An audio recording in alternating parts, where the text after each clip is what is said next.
Hello guys, তো দেখতে পাচ্ছ বৃষ্টি হচ্ছে খুব জোরে। বেরিয়ে গেছি সবাই মিলে ঘুরতে।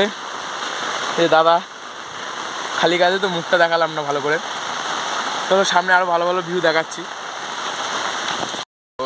কি সুন্দর ভিউ দেখো, গাছটা পড়ে গেছে পুরো একদম ঝিরিঝিরি বৃষ্টি একদম। কি বলো গাইজ, পুরো রোমান্টিক ওয়েদার। দেখো এটা হচ্ছে খেলার মাঠ। এই জায়গা ফুটবল খেলা, ক্রিকেট খেলা আগে সব হতো এই জায়গাটা, ঠিক আছে। মেলাও হয়, প্রত্যেক বছর মেলা হয় এই জায়গায়। কি মেলার নাম? মিলন মেলা না? Wow weather, wow weather.